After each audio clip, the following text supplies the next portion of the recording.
દેશમાં ગુજરાત મોડેલ પર ચર્ચા કરે છે, ગુજરાત મોડેલના ઉદાહરણ આપે છે, પરંતુ હવે તે જ ગુજરાત મોડેલ પર રાજનીતિ શરૂ થઈ ગઈ છે। ગુજરાતના શિક્ષણ મોડેલ પર સમાજવાદી પાર્ટીના અધ્યક્ષ અખિલેશ યાદવે ટિપ્પણી કરી છે અને ગુજરાતના બોર્ડના પરિણામના આંકડાને લઈને એક્સ પર ટ્વીટ કર્યું છે અને તે ટ્વીટને રીટ્વીટ કરતા કેજરીવાલે પણ સવાલો ઉઠાવ્યા છે, પરંતુ આપ અને સપ્પાના સુપ્રીમોના દાવાઓ ખોટા અને પાયા વિહોણા છે। શા માટે? આવો આજે આપણે જણાવીએ આ રિપોર્ટમાં। ગુજરાતના શિક્ષણ મોડેલ પર ટિપ્પણી।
આ લોકો દિલ્હીની શિક્ષણ વ્યવસ્થાને ખતમ કરવામાં લાગી રહ્યા છે।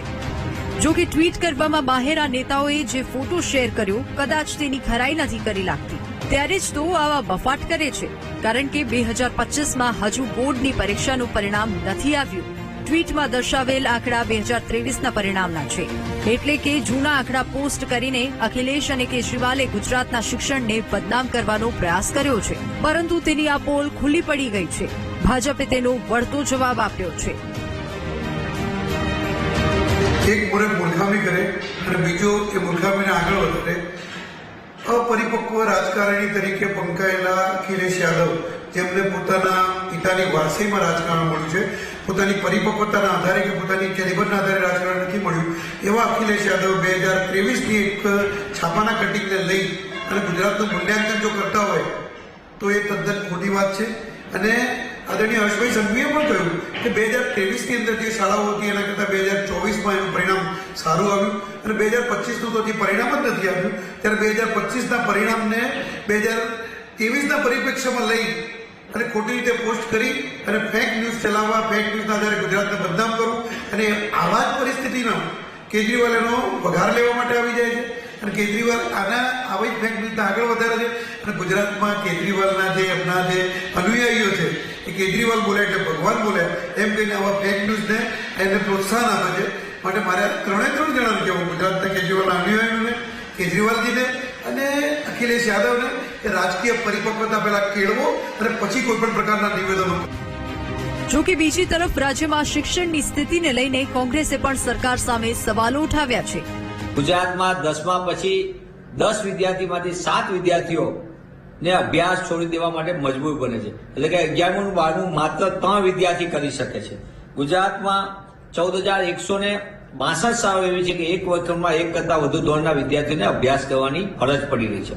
ગુજરાતમાં 1600થી વધુ શાળાઓ એવી છે, આખી શાળા માત્ર એક શિક્ષકથી ચાલે। કઈ રીતે ભણશે ગુજરાત? સરકાર વાતો તો કરે છે બધી કોમ્પ્યુટર ને ડિજિટલ ક્રાંતિની, પણ મોટા ભાગની શાળાઓની અંદર સરકારે લાંબા સમયથી કોમ્પ્યુટર શિક્ષકોની ભરતી જ નથી કરી। પણ હકીકત એ છે કે ગુજરાતમાં સરકારી શાળાઓ, ગ્રાન્ટેડ શાળાઓને બંધ કરવી, સરકારી શાળા કોલેજોને બંધ કરી, ગ્રાન્ટેડ શાળા કોલેજોને બંધ કરીને ખાનગી શાળાઓને શિક્ષણના વેપારના લાયસન્સ આપવા અને લૂંટનો કારોબાર ચલાવવાનું જો કોઈએ પાપ કર્યું હોય તો એ પણ ભાજપ સરકાર કરી રહી છે।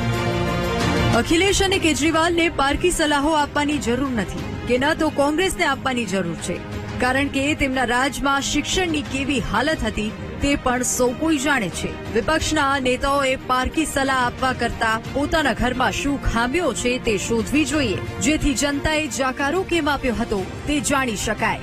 Bureau report VTV news.